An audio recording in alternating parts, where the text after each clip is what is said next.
અહીં બેઠેલાઓને પૂછું છું કે મા બાપે જયારે તમને જન્મ આપ્યો, તમે 2 ભાઈ 1 બેન 3 ભાઈ 2 બેન જે પણ હતા, 4 5 3 2 જે પણ હતા, મા બાપે ક્યારે વારા પાડ્યા હતા? 3 દીકરા હોય માની લો કે, તો મા બાપે એમ કીધું કે સવારે 8 થી બપોરે 4 સુધી પેલાને સંભાળીશ, પછી 4 થી રાતના 12 સુધી બીજાને સંભાળીશ, અને રાતના 12 થી સવારે 8 સુધી ત્રીજાને સંભાળીશ? કીધું તું? એકલી માં 3 4 ને હેન્ડલ કરતી હતી કે નથી કરતી? અને એ તમે મોટા થયા પછી તમે 2 ભાઈ ભાગલા પાડીને એમ કયો 6 મહિના તારે ત્યાં 6 મહિના મારે ત્યાં, અથવા જે ખર્ચો થાય એમાંથી અડધો હોસ્પિટલની અંદર જો મમ્મી પપ્પાને લઈ જવામાં આવશે તો જે પણ બિલ આવશે અડધો. નાલાયક છોકરા ત્યાં સુધી મેં જોયા છે મુંબઈ ગોવાને ટેન્કમાં. 2 ભાઈએ ભાગલા પાડી નાખ્યા મા બાપના. 6 મહિના તારે ત્યાં 6 મહિના મારે ત્યાં.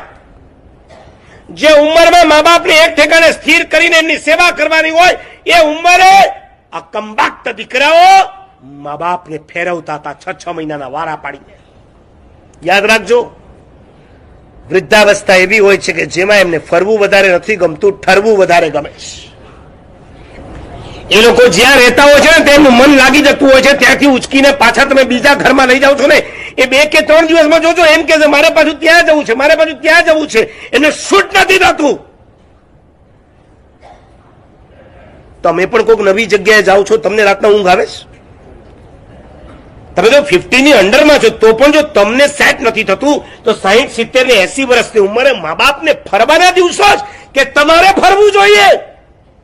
મા બાપને કેવું જોઈએ તમારે આજ બંગલામાં રહેવાનું છે, સેવા કરવા માટે અમે વારા પાડ્યા છે, તમારા વારા નહીં. 6 મહિના મોટો સંભાળશે, પછી એ મારા બંગલે આવશે, હું તમારા બંગલે આવી અને તમારી સેવા કરીશ. છે કોઈ પરિવાર એવો માન્યું કે તમે રૂપિયા કમાયા અને તમે બંગલો બનાવ્યો, તમારા મા બાપે કદાચ તમને બંગલો નતો આપ્યો, એક ફ્લેટમાં રહેતા હતા, તમે કમાયા, તમે બંગલો બનાવ્યો, એમાં મા બાપને લઈ આવ્યા, બંગલાના કદાચ તમે માલિક બનો છો, તમારા બા અને બાપુજીના તમે માલિક નથી બનતા.